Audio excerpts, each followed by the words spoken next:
দর্শক এই বিষয়ে আরো জানাতে নোয়াখালীর হাতিয়া থেকে সরাসরি যোগ দিচ্ছেন সহকর্মী ইসমাইল হোসেন কিরণ। কিরণ, বন্যায় ক্ষতিগ্রস্ত কৃষকদের পুনর্বাসনে প্রশাসনের কোনো উদ্যোগ আছে কিনা জানাবেন।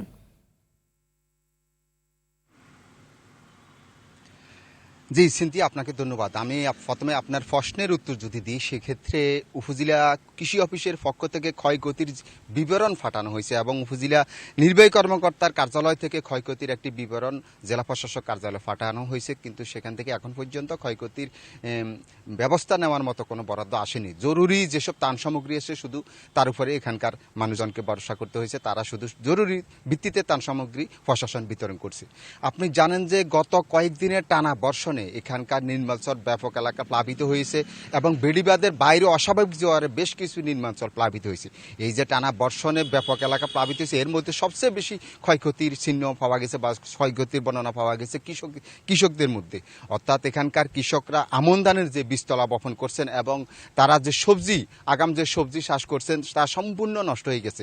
টানা বর্ষণের ফলে সবজি ক্ষেতগুলো 5 থেকে 6 দিন একটানা পানি নিচে তলিয়ে থাকায় গাছের গোড়ায় পছন্দ ধরে এখন পানি নেমে গেলেও রৌদ্রোজ্জ্বল পরিবেশ সৃষ্টি হলেও গাছগুলো সম্পূর্ণ মরে যাচ্ছেন। এখন অকালেই সবজি ক্ষেতগুলো সম্পূর্ণ নষ্ট হয়ে যাচ্ছে। আমি গতকালকে এবং তার আগের দিন বেশ কিছু সবজি ক্ষেত এবং বীজতলায় গিয়েছি।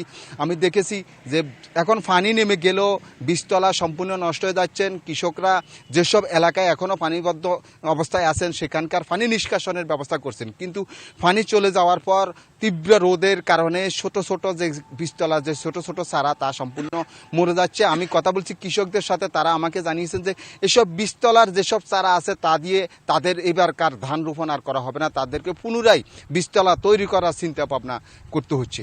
আমি কথা বলছি সবজি ক্ষেত যারা করছেন সবজি চাষিদের সাথে, তারা বলছেন যে গাছ মরে যাওয়ার পরে তাদের যেসব সবজি এখনও পরিপূর্ণতা পায়নি তা বাজারে নিয়ে বিক্রি করার মতো পরিবেশ এখন আর নাই।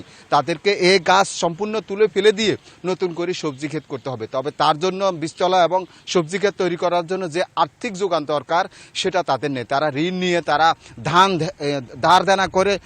ধার দেনা করে যে সবজি ক্ষেত তৈরি করছে, তাতে করে বড় ধরনের আর্থিক সংকটের মধ্যে পড়ছে। উপজেলা প্রশাসনের পক্ষ থেকে বলা হয়েছে প্রায় 80,000 কৃষক এই সম্পূর্ণ ক্ষয়ক্ষতির আওতায় পড়েছেন। এ ছিল হাতিয়া থেকে আমার কাছে সবজি চাষের ক্ষয়ক্ষতির সর্বশেষ। সিনথিয়া, ধন্যবাদ।